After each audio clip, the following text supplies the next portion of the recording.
Hi friends, welcome to my channel. புதுசாக open பண்ணியிருக்கோம். எங்கள் தோட்டத்தில் வந்து வாழை பூ சாகுபடி பண்ணியிருக்கோம். வந்து எதுன்னா மாட்டுக்கு நாற்று போட்டிருந்தோம். பாதி பாதி போட்டிருந்தோம், பாதி பீக்கங்காயும் போடுறங்காயும் போட்டிருந்தோம்.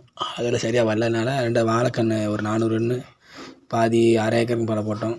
அது போட்டு இப்போ தண்ணி விட்டு ஊனியிருக்கோம். அந்த வீடியோ பாருங்கள். அந்த தெரு தான் தண்ணி விட்டு போடுறோம். அங்கிட்டு பொழுது பசப்பாக இருக்கிறது வந்து மாட்டுக்கு நாற்று. இப்போ அந்த ஒரு கிலோ இது வந்து ஆரம்பத்தில் இது வந்து 2 மாத கன்று.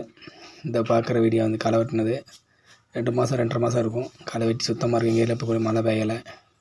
அந்த சுற்றி பூரா கல் இல்லாமல் களை இல்லாமல் சுற்றி வச்சுருக்கோம். இது வந்து எங்கிட்ட வந்து பாதி வந்து 4 மாதம் ஆச்சு. 500 கன்று போட்டு அந்த 4 மாதம் ஆன கன்று வந்து இதில் வந்து நாடு, சக்கை, பச்சை வாழைப்பழம், கோழிக்கூடு எல்லாம் கலந்துருக்கு.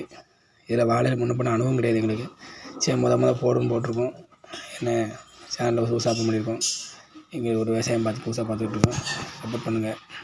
வீடியோ பாருங்கள். எல்லாம் அடுத்தடுத்த வீடியோ போடுவோம். அடுத்த வீடியோ வந்து என் கம்மாயில் மீன் பிடிப்பேன். அதை வந்து லைவாக ஒன்று போட்டு விட்றேன். பாருங்கள். தோட்டம் பாருங்கள். வாழை வந்து 1 ஏக்கர் இருக்கும். தோட்டம் ஒரு பார்த்துக்கோங்க. சுற்றி நீட்டாக இருக்கும்.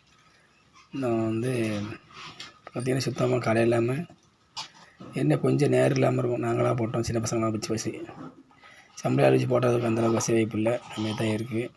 இது வந்து ஆளும் கிடையாது. முன்னே அங்குள்ள வேலை வந்து அதே தான். வாய்க்கால் கிணற்றுருக்கு. இந்த இதுதான் பைப் லைன் இதாக இருக்குது. தண்ணி கிணறு அங்கிட்டு இருக்குது. கிணறு ஒரு நாளைக்கு காட்டுறேன். இந்த சின்டெக்ஸ் தண்ணி விழுந்து அங்கிட்ட போகும்.